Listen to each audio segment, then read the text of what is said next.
I guess I just wanted to represent Black culture more. It's not really showing or talking about ghetto communities as a whole or anything. It's not specific to that, but I just wanted to use the word. I just think the title is beautiful.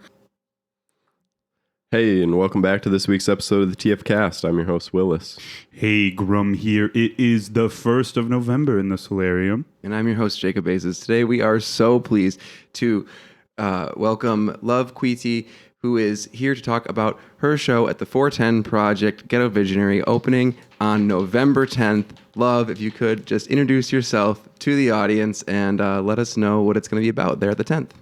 Yeah, I'm Love Quetee. I attend MNSU, and I'm a senior, graduating in December. Can't wait. All right. This is my first solo show at the 410. It's called Ghetto Visionary, and it's a collection of paintings. And what the show is about is really showing Black culture and what it means to be ghetto, and what like culture that was once considered like ghetto that is now kind of popular and people enjoy and that's fashionable. So that's what the show's about. Yep. Right off the top with that, I'm curious, like, what does ghetto as a word mean to you, and how are you using it with this project? Like, how could you explain that for us? Yeah, well, a lot of times ghetto scene is used like for tasteless, classless stuff, and I don't really like that because a lot of people, like minorities and low class people, grew up in ghetto communities, and I think a lot of Black culture came out of ghetto communities. So to say that something is ghetto, they really mean like, oh, it's bad, you know. But I don't agree with that. I think ghetto could mean, that's why the show is called Ghetto Visionary, because I think to be ghetto is to be a visionary, is to create something great and beautiful. And I don't think the word ghetto should be used as a bad term. Okay. So it's like a reclamation thing. Because a lot of people, like, you are going to just meet people who have like a class and race bias who are going to use that as in a negative way, as you acknowledged. But I mean, hopefully, you know, that brings people into the show when, you know, they have a preconceived notion about how someone might be using that word, and then they see the work. So what kind of work can people expect to see? A lot of Black and representation. I have like images about hair and just like hip hop culture and just a lot of different things, you know. So it's hard to think about. It's hard to remember all I have because I do have a lot to show. So yeah. What's the process been like getting ready for the show? I think just before we started talking, you mentioned this was like your first big solo show. So what's that been like? How's it been going? Yeah, I got like the knowledge that I was gonna do the show like right before the semester started. So I didn't have anything prepared. So I've been working these past 2-3 months trying to get all these paintings done, and it's taken a long time. And I'm not even actually done yet, but I hope to be done soon. It's been a lot of hard work. A lot of people don't think that painting or art itself is hard, but it's really hard. It's mentally hard. It's challenging coming up with all these ideas and stuff. So I'm excited. I hope a lot of people come and see my work. I think I've worked pretty hard, and I'm just excited. Yeah. What are you going to school for? Is it related to your art? Yeah, I'm a painting genre major. Okay. Cool. What got you into artwork in general? Like, when did you start that? Well, I think I've been creative my entire life, you know. And I say the joke all the time, but my mom thought it was just messes, you know, but it grew into something bigger. And then as far as I can remember, I've always enjoyed creating and being an artist. So. And what type of paints is it that you're working with most often? Mostly oil and acrylic. I usually start with acrylic paint and then finish it with oil. I like how oil looks, so I mostly use oil. Oil is, if I'm not mistaken, quite a bit harder than acrylic too, right? There's less room for mistakes, if I understand correctly.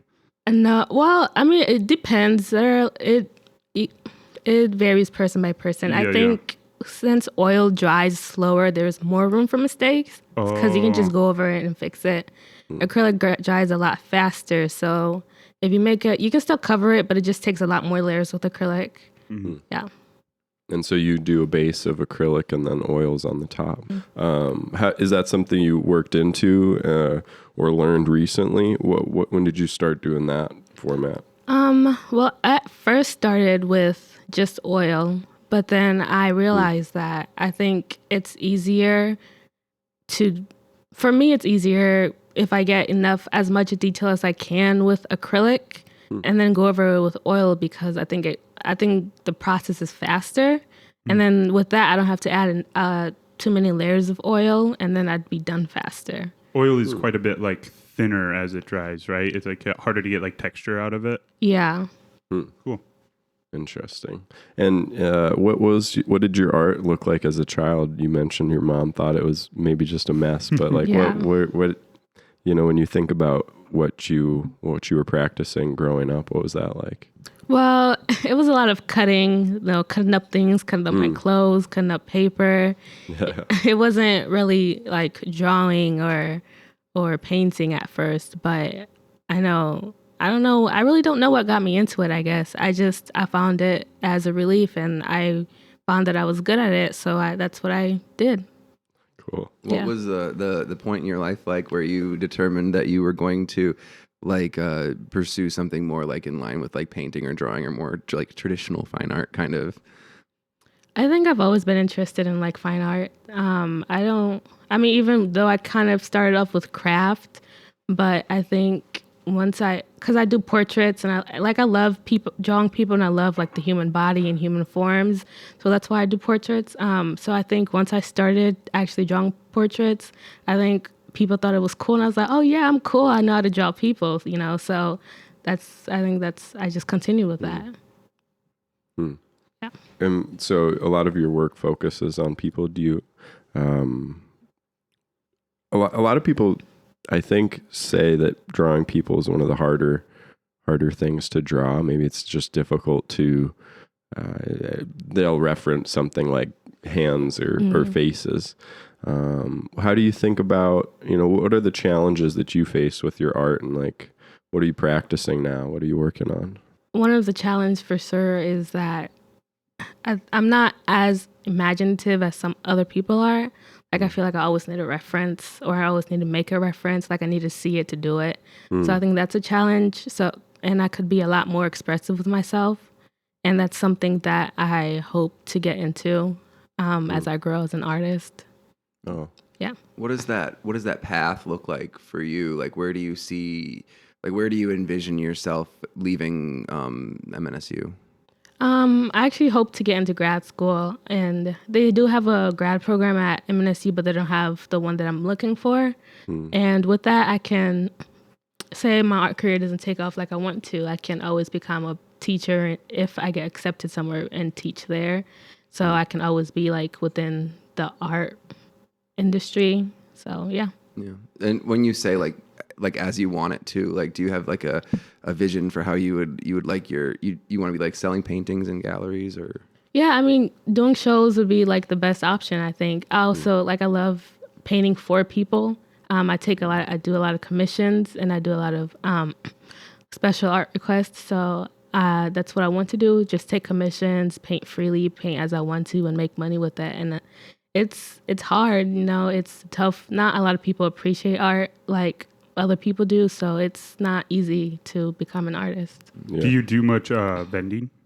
Yeah, I do. I've actually recently, like this year, I've gotten a lot into vending. I'm trying to do more shows and more sales and stuff, trying to make a lot more money. But I think I've been doing good with money, with making money as an artist, especially since I'm in school. So I think I've been doing pretty okay.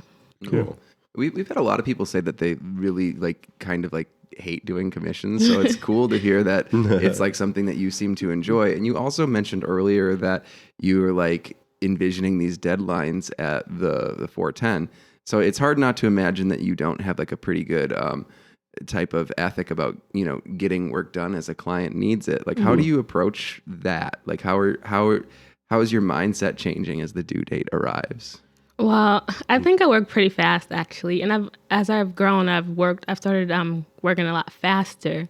So as I just take it as it comes. Like, if I get a commission today, if I'm not busy, I will start it right away and just finish it until there's been times where a lot of people are like, it's a week before like Christmas or it's a week before a birthday, and then like, oh, I'd really like this painted. I was like, okay, I wish you told me earlier, but I got you, I can do this. And a lot of people don't live like near me, so I have to also take into account the shipping and how long it'll take. So I just work as fast as I can. I tell them, hey, I'll try my best to get this done in time for you, but if I can't, you got to understand that you requested this pretty late. So yeah, how is that like working with Arc has had both sides. She's had awesome people that were like, I just want something in your vision and I'll pay you for it. But she has also had people that come back with like 5 revisions to the point where she's like, look, you're like not even asking for my vision anymore, and that's the type of commissions I do.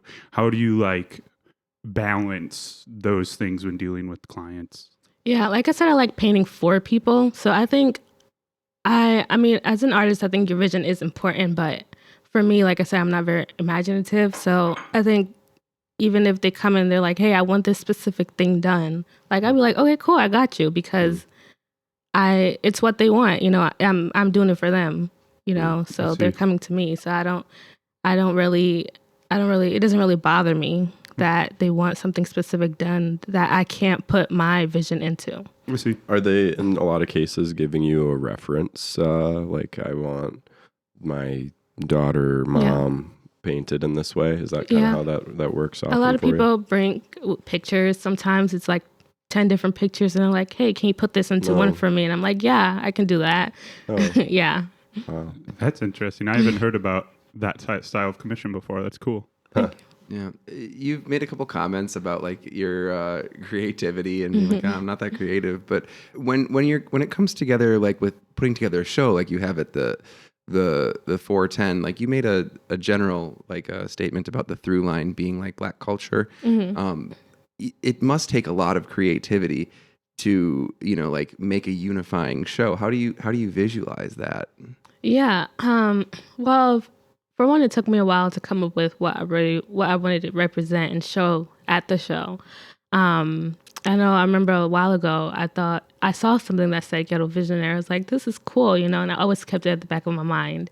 So when it was time for me to come up with an idea, I was like, I'd love to expand on this term and show people what I want to show. So I guess it started coming to mind, you know, it started with one idea and then from there it grew. And that's usually how it happens, you know, it starts from one thing and then it grows bigger. So it's interesting to me that you say you're uncreative. I guess, so when you're saying that, you mean just that you like prefer to work with a reference. The part of why I'm asking this is I've seen at least the works you have on like Instagram and stuff, and a lot of them like really like spoke to me in a lot of ways and feel very creative. Like you have that one with like the glittery neck and stuff like that, and they always seem to depict these scenes that I feel like I'm in the scene. So yeah, could you expand on that a little bit, like what you think creativity is and why you consider yourself not creative? Right. Well, there's a lot of artists who just paint freely from their mind, and sometimes I wish I could be more like that. But for me, like if I need to see something specific, it has to be specific. Like I need to see it. Like if I'm drawing a hand in a certain position, I can't, like I can imagine it, but I can't put it on paper without seeing it. I see. Yeah. What are with that constraint, or I don't know, it sounds like in your work you've identified that as something that's difficult. So how do you get around it? Like, do you, in the example you gave, if you want to show somebody's hand in a certain kind of position, like do you ever, I don't know, take a photo of it and then are you creating materials like that, or how do you kind of get around that challenge? Well, I don't usually take photos. Well, there's been a few times where I have taken photos. Sometimes I use like posers, like those online posers where you can make your own pose, or I'd go on like Pinterest or Google and I'd find what I'm looking for. Sometimes I have to put it together, like I'd take like 5 different pictures and cut out certain pieces and make one picture, which is what I usually do.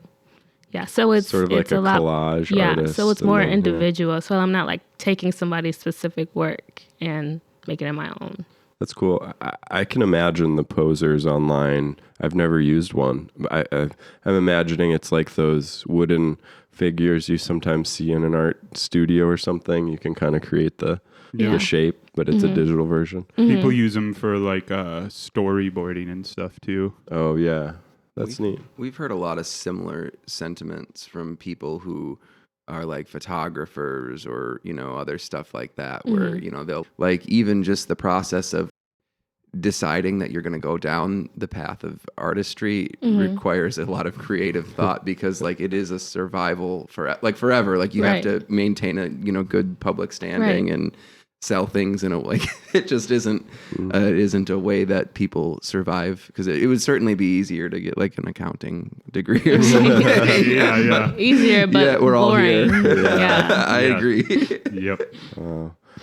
Do you find you're like in your schooling you're learning much about the business behind the art, or is it a lot of the like techniques and principles of art making itself? I think it's both. I always tell myself that I think if I didn't go to school, like people always ask, why did you go to school? You obviously have the talent, but I think it's not all about talent. For one, it's about the community. And I think MNSU provides a great community for artists. And I've had a lot of networking through people that I've met at MNSU. Without like, Dana was the one who runs the 410. She works there. And if I didn't come, I would have never met her, and I would have never had my first show. And especially for someone like me, I'm a lot more reserved and I don't talk much.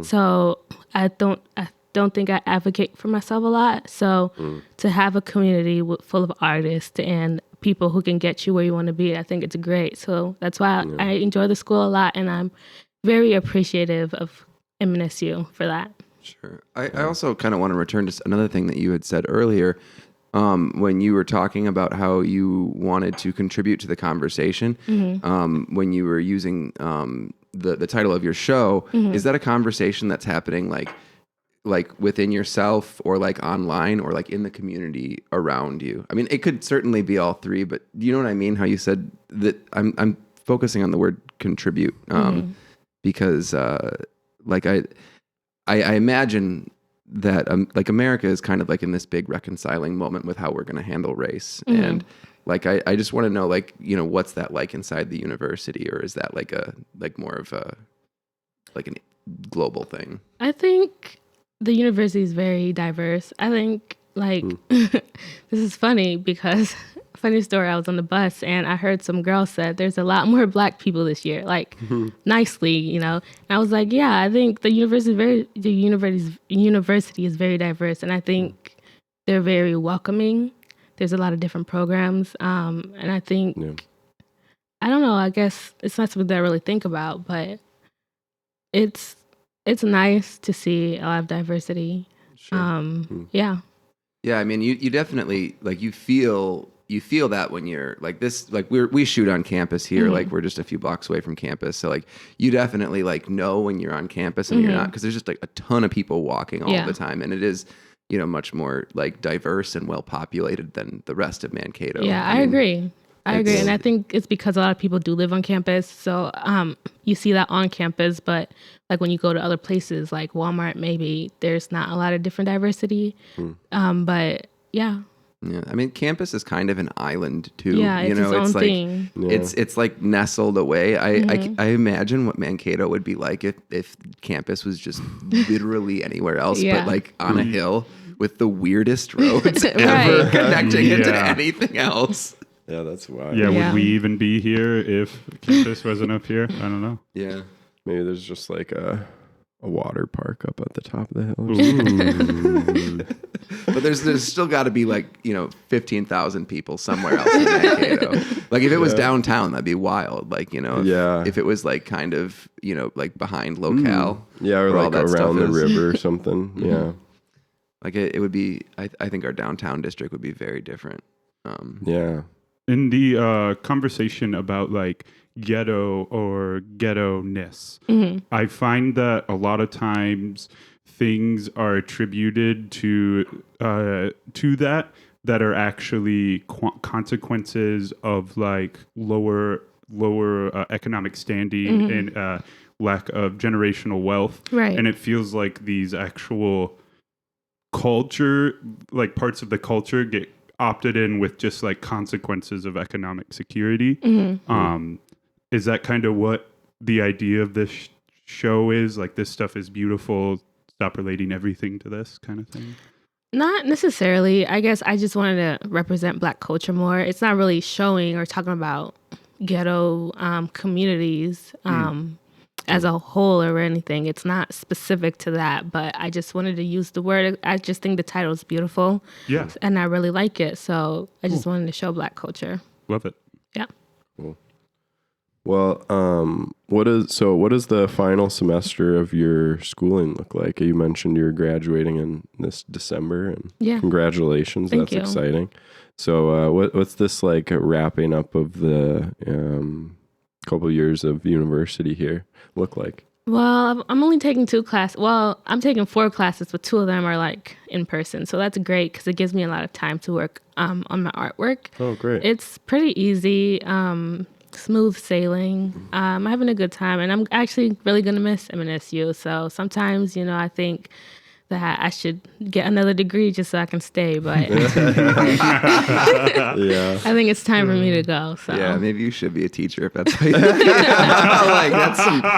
That's teacher thinking. I really like school. Like even like during the summer, I'm like, oh, I can't wait until school starts. I enjoy school and I enjoy being around people. So sure. What other places are you applying for your master's? I actually haven't. I've been so busy. I haven't looked. I'm hoping to, once I get all my stuff up for the show, I can start looking and start applying to places because I know deadlines are usually like December, January. So I have to start working soon. And you said that they didn't have the program, so you know what you want to do. What is that? They offer an MA, which is Masters of Arts, but I want an MFA, which is Masters of Fine Arts. And like I said, with that, I can teach at a university level. So that's why I want that. Mm-hmm. And that's like the difference. Like MA is just the practice, and MFA is. Yeah, I'm not like exactly sure on like all the differences, but I know that being able to teach is one of them. Cool. Yeah. Okay. Yeah. Well, I guess. Is there any other specific things that you want to talk about? I guess I would, I don't have any more specific questions if we want to do plugs. Yeah. I think people would want to know how they can find out more about you and your artwork, how they could maybe get in touch for a commission or just see what you've got going on. So if you want to connect people with that, otherwise let us know if there's something that we should talk about that we didn't. Yeah. Yeah, I have an Instagram. It's just Love's _art page. So LOVES_art page. And you can reach me there for commissions or anything. Or if you just want to follow me, I'll follow back. And please come to my show. It's from 7 to 9 next Friday. Sure. And that'll be the week of the release of this. And you can say at least hi to me there. I plan to be there too. Okay, so thank you. It'll be a good time. Yeah.